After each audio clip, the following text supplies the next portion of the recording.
এই আপনি এত খাপ্পা হচ্ছেন কেন বলুন তো? ফুল বেলপাতা তুলসী চন্দন দিয়ে পুজো করবার মতো কোনো কথা তো আপনি বলেননি। আরে বাবা, এত কিচাইন না করে বলুন না, আপনি জানেন কিনা মামনিগুলো কি ভেতরে আছে? সেটা পরের কথা। তবে আপনি যদি এখানে আর এক মুহূর্ত দাঁড়িয়ে থাকেন, আপনার চোখে সর্ষে ফুল দেখার মতো ব্যবস্থা আমি করে দেব।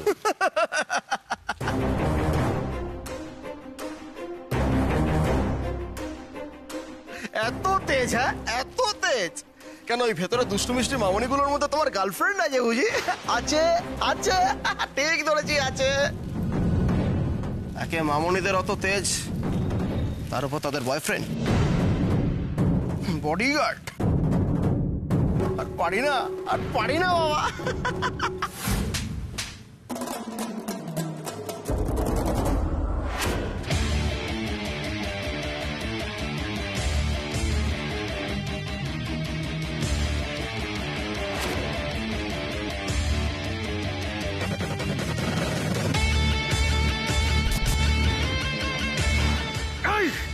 গায়ে হাত তুললি? হিরো সাজার শখ হয়েছে না? এক্ষুনি তো সব বাড়াবাড়ি না এই চাকুর ধারে কেটে যাবে।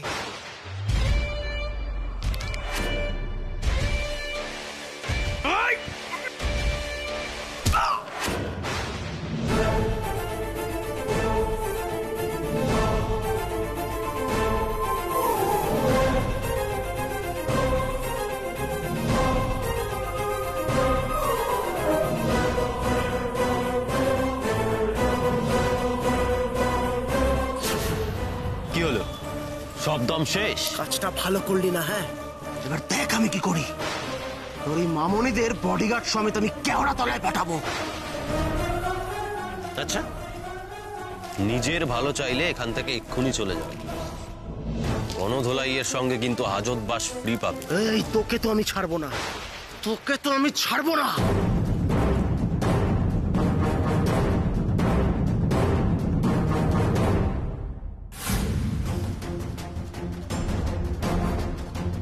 যত সব উটকো ঝামেলা, কিন্তু এই ছেলেটা হঠাৎ ফ্যাশন শো নিয়ে কেন পড়ল?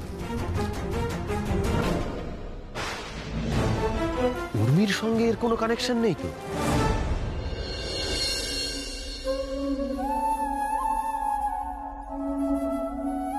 প্যারিসের ওই ইনস্টিটিউট থেকে তোর অ্যাপ্লিকেশন অ্যাকসেপ্ট করেছে, তুই ওই ইনস্টিটিউটে ভর্তি হতে পারবি। কত আশা নিয়ে আমি প্যারিসের ইনস্টিটিউটে একটা মেল করেছিলাম। তুমি দেখো কাকিমণি, আমি একদিন ওয়ার্ল্ড ফেমাস ডিজাইনার হব। কাকিমণি, জাস্ট ইমাজিন, প্যারিস আমার স্বপ্নের শহর। প্রথম দিন আমি ক্লাসে গেছি। বজুর উর্মি, বজুর মশিয়ে, উর্মি উ আলেভু মশিয়ে, জাসা লাদা সালদা ক্লাস ট্রাবিয়া। আপনার হাতে তো প্রচুর সময় দেখতে পাচ্ছি। বসে বসে তো দিব্যি কান্নাকাটি করছেন। সাত্তকী বাবু, আপনি চলে গেছিলেন কেন বলুন তো? দেখুন আমি কিরকম বিপদে পড়েছি। আপনার সব বিপদে সবসময় যে আমি পাশে থাকবো এরকমটা তো নাও হতে পারে। এই যে আপনি সেদিন পড়ে গেছিলেন, আমি যদি না থাকতাম কি করতেন? কি আবার করতাম? নিজেই উঠতাম। এক্স্যাক্টলি। এখনো নিজেই উঠুন, স্বাবলম্বী হন, সেলফ ডিপেন্ডেন্ট হন, নিজেকে নিজে হেল্প করতে শিখুন। কিন্তু কি করে কি করব, আমি তো কিছুই বুঝতে পারছি না। আচ্ছা,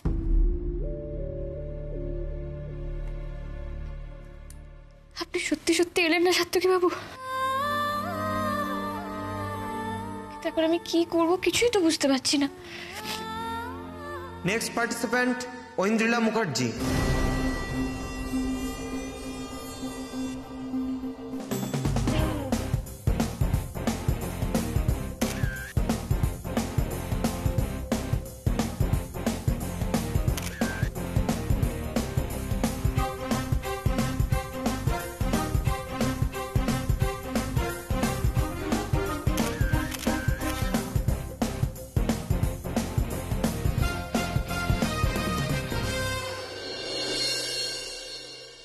নেক্সট পার্টিসিপেন্ট উর্মি রক্ষিত। উর্মি রক্ষিত, আপনি চলে আসুন।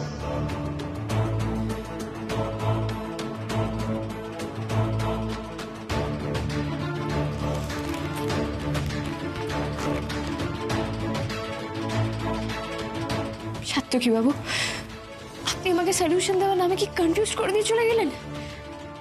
কি করবো এখন আমি কিছুই তো বুঝতে পারছি না। সেলফ ডিপেন্ডেন্ট হন, নিজেকে নিজে হেল্প করতে শিখুন। প্যারিস যাবে, কত শখ, এখন কাঁদুক বসে বসে। কার ফোন? আন্টি ফোন করছে। আন্টি? কেন? হ্যাঁ আন্টি। উর্মি কোথায়? ওর ফোন অফ কেন? তোমরা কিছু জানলে আমাকে এক্ষুনি জানাও, আমি ওকে গিয়ে এক্ষুনি নিয়ে আসবো। উর্মি তো আমাদের সঙ্গে কম্পিটিশনের ভেন্যুতে ফার্স্ট রাউন্ডের জন্য প্রিপেয়ার করছে, তাই হয়তো ওর ফোনটা বন্ধ। যাক, এটা ভালো খবর। উর্মিটা কোনোভাবে প্যারিস চলে গেলে বাঁচি। আর ওই ছেলেটা সাত্যকী ওখানে নেই তো? না না আন্টি, ওকে আমরা দূর করে দিয়েছি।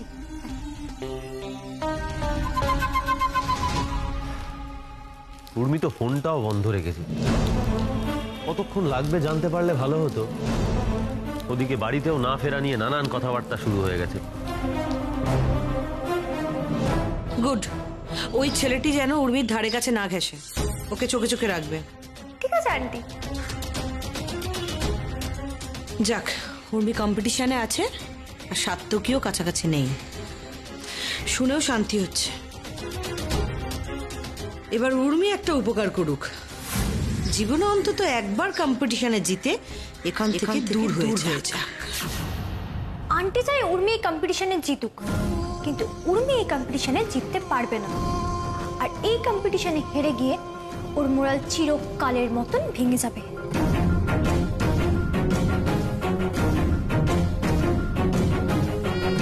নেক্সট পার্টিসিপেন্ট উর্মি রক্ষিত। প্লিজ রিপোর্ট আস। উর্মি রক্ষিত। উনি না থাকলে পরের জনকে ডাকুন। উনি লাস্ট পার্টিসিপেন্ট, উনি তো সবার শেষে নাম এন্ট্রি করিয়েছেন। মনে হয় কোনো প্রবলেম হয়েছে। That's none of our concern. আমরা এখানে পার্টিসিপেন্টের ট্যালেন্ট জাজ করার জন্য বসেছি, প্রবলেম শোনার জন্য নয়। উর্মি মেকআপ রুমেও নেই, কোথায় গেল বলতো? নাম ডাকতে শুনে ভয় পালিয়ে গেল না তো? এনিওয়েজ, উর্মি রক্ষিত cancel. Excuse me sir, Urmi is here.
আমাদের সাথে পাঙ্গা নেওয়া তো, আজ মজা বুঝিয়ে দেব।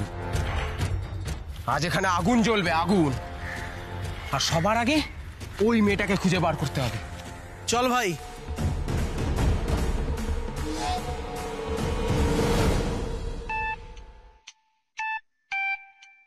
এই তো মোমো ফোন করলো, আবার বাড়ি থেকে ফোন করছে কেন?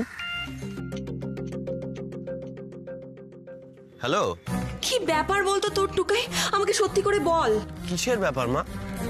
কি সত্যি করে বলবো? দেখ টুকাই, কাল থেকে তোর আচরণ কিন্তু আমার একদম ভালো ঠেকছে না।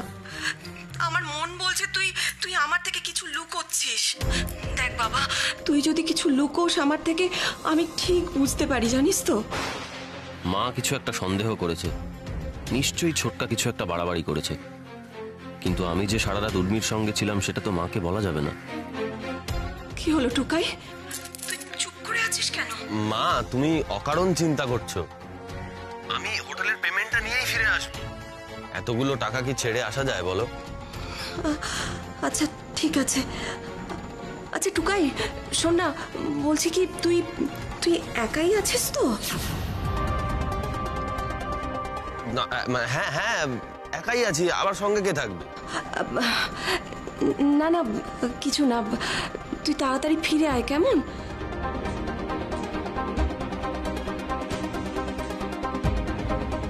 শুধু টাকাটাই তো ব্যাপার নয়, উর্মিকে না নিয়েও তো এখান থেকে যাওয়া যাবে না।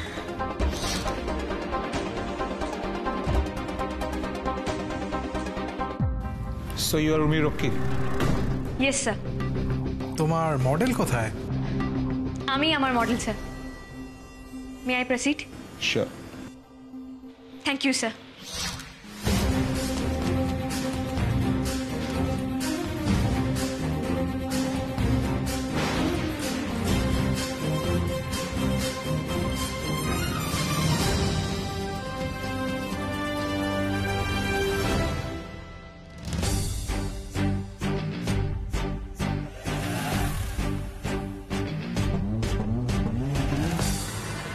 Music, please.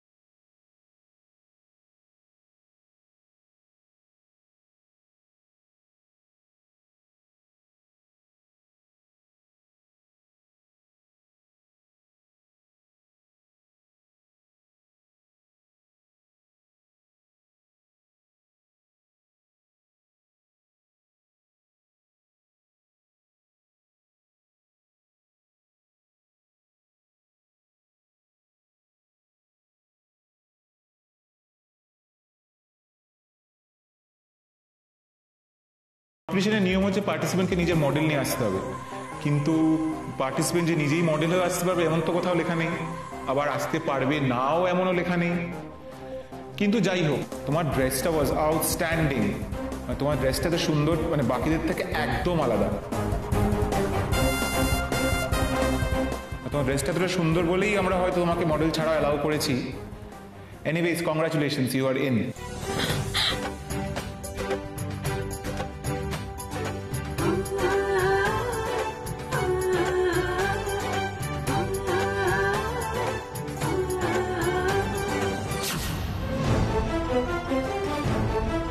আমি তো ভেবেই পাচ্ছি না যে ও এত কনফিডেন্স কোথা থেকে পাচ্ছে। যত নষ্টের গোড়া ওই ছেলেটা। যেদিন থেকে উর্মির সাথে দেখা হয়েছে সেদিন থেকে ওর বারটা বেড়েছে। এবার কোয়েশ্চেন আনসার রাউন্ড। তুমি তৈরি তো আমাদের প্রশ্নের সব উত্তর দিতে? Yes ma'am. Okay fine. So আমার প্রশ্ন হলো, তুমি হঠাৎ নিজেই নিজের মডেল হতে গেলে কেন? অ্যাকচুয়ালি স্যার, কালকে আমি হোটেলে আমার ফোনটা ফেলে যাই। আজকে যতক্ষণে জানতে পারলাম যে ইভেন্টটা হচ্ছে, ততক্ষণ আর মডেলকে ডাকার মতো সময় হয়নি। তাই আমি ডিসাইড করলাম আমি নিজেই নিজের মডেল হব। গ্রেট। তুমি কি ছোট থেকে এরকম সেলফ ডিপেন্ডেন্ট? তুলুন না আমাকে। আমি যদি এখন না থাকতাম কি করতেন? কি করতাম? আমি নিজেই উঠে যেতাম। তাহলে তাই উঠুন। দেখুন, আমি যে সবসময় আপনার বিপদের সময় সঙ্গে থাকবো এমনটা নাও হতে পারে। নিজের বিপদ নিজেকেই সামলাতে হয়। সেলফ ডিপেন্ডেন্ট হতে শিখুন। না স্যার, আমি ইনফ্যাক্ট কোনোদিনই কোনো কিছু নিজে থেকে করতে পারতাম না, কিন্তু একজন আমাকে শিখিয়েছে পড়ে যাওয়ার পর কেউ না থাকলে নিজেকেই উঠে দাঁড়াতে হয়। Self help is the best help. Wonderful, wonderful. এবার দ্বিতীয় প্রশ্ন, এই ড্রেসটা তুমি কি দিয়ে বানিয়েছো?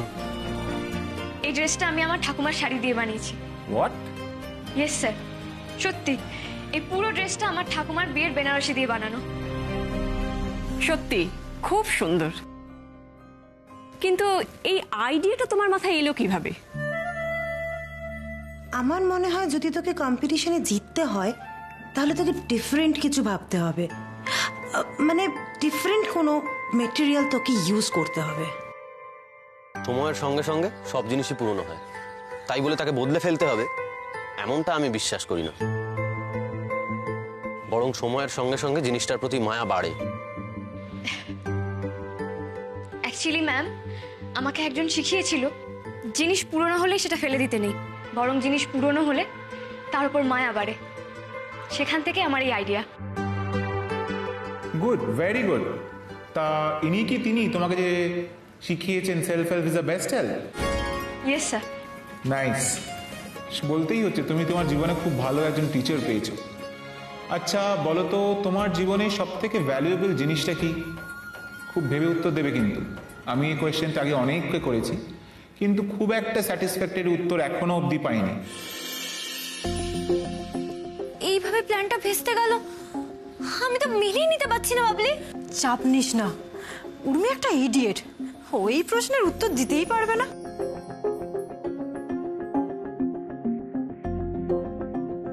এই রে, সবচেয়ে দামি জিনিস কি? কি হলো বলো?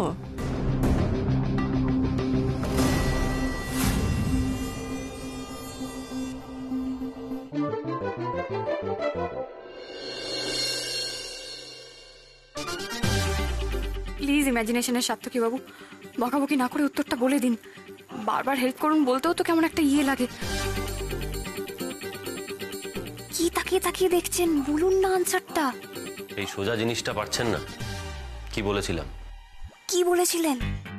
বলেছিলাম সূর্য থেকে পৃথিবীতে আলো আসতে মাত্র 8 মিনিট সময় লাগে। বলেছিলাম না আমার কাছে প্রত্যেকটা মিনিট মূল্যবান? তাহলে বলুন উত্তরটা। আমার মনে হচ্ছে তুমি এটা পারবে না। তোমায় কি অন্য কোয়েশ্চেন করবো? পারবো স্যার, আমি পারবো। এই জীবনের সব থেকে দামি জিনিস হলো সময়। তা একটু বুঝি বলো প্লিজ। দেখুন স্যার, সূর্য থেকে পৃথিবীতে আলো আসতে সময় লাগে 8 মিনিট। আর এর 1 মিনিটও যদি এদিক ওদিক হতো, তাহলে আমাদের পৃথিবীটা এত সুন্দর সবুজ হতো না। সময় সময় এমন একটা জিনিস যা একবার চলে গেলে আর ফিরে আসে না। এই যে আমি যে আজকে এখানে দাঁড়াতে পেরেছি, আমি যদি সময় মতো এখানে না আসতে পারতাম, তাহলে কি আমি এই সুযোগটা পেতাম না। তাই আমার মনে হয় এই জীবনের সব থেকে দামি জিনিস হলো সময়, time. Am I right, sir?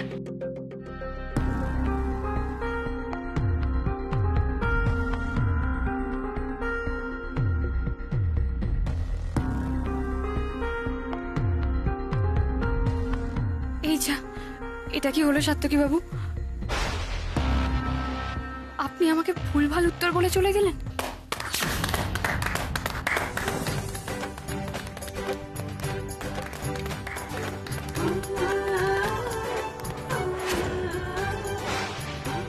Brilliant, brilliant. এত পারফেক্ট উত্তর আমি এখনো অব্দি এটা পাইনি। তোমার ভাবনাও যেরকম ইউনিক, তোমার ড্রেসটাও দারুণ। মানে আমি তো পারলে তোমাকে এই রাউন্ডেই কোয়ালিফাই করতে পারি, but we have to wait for the second round. For now it's a break time.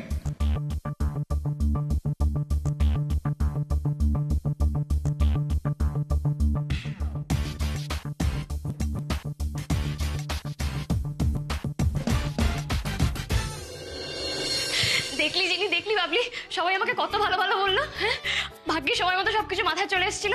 শোন, এখন তো লাঞ্চ ব্রেক, আমরা এক কাজ করি, আমরা খেয়ে নিই, কারণ পরে তো ফাইনাল রাউন্ডটা শুরু হয়ে যাবে। আর ফার্স্ট রাউন্ডে আমি যা কনফিডেন্স পেয়ে গেছি, আমি শিওর নেক্সট রাউন্ড আমি ঠিক ক্র্যাক করে যাবো। আমরা তো জানতাম তুই পারবি। সত্যি উর্মি, কি দারুণ বুদ্ধি খাটিয়েছিস রে তুই।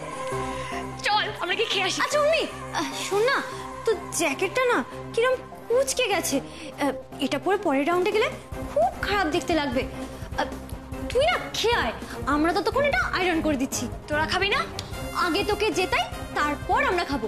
তোর থেকে একটা বড় ট্রিট নেব। সত্যি রে, তোদের মতো বন্ধু পাওয়া না ভাগ্যের ব্যাপার। সাত্তকী বাবু যে কেন ওদের ভুল বোঝেন কে জানে। 1 মিনিট।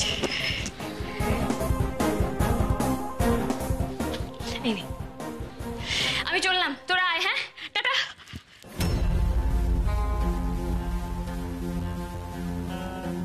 এই জ্যাকেটটা খোলালি কেন? কি করবি তুই? উর্মি যাতে কোনো মতে না যেতে, সেটা এনশিওর করব। পাঠাতে গেছে, উর্মিকেও পাঠিয়ে দিয়েছি। এটাই সুযোগ। তুই ঠিক কি করতে চাইছিস বলতো? আমি তো কিছুই বুঝতে পারছি না। তোর মাথায় কি চলছে? একটু ধৈর্য ধরো জানেমান, সময় হলেই সবটা দেখতে পাবে। তবে যেটা করতে চলেছি এটুকু গ্যারেন্টি দিতে পারি, তাতে তোর মন খুশ হয়ে যাবে।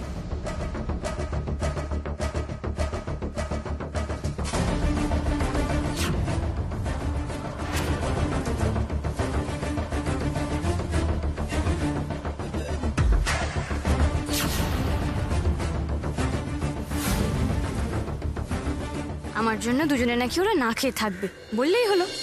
আমিও খাবারের প্যাকেট নিয়ে নিয়েছি, 3 জন একসঙ্গে খাবো। খুব মজা। হ্যাঁ, আমরা এই প্যাচ প্যাচে গরমে পড়ে থাকবো, আরো মজা করবে। এক্স্যাক্টলি। তার থেকে বড় কথা, ও প্যারিস চলে গেলে আমাদের পার্টির খরচ কে দেবে? আমাদের সিনেমা দেখার টাকা কে দেবে? আমাদের রেস্তোরাঁর বিল কে দেবে? উর্মির মতন এত বড় মুরগি আমরা কোথায় পাবো বল? একে বিদেশে যেতে দিলে হয় বল? তাই তো স্পেশাল ট্রিটমেন্ট।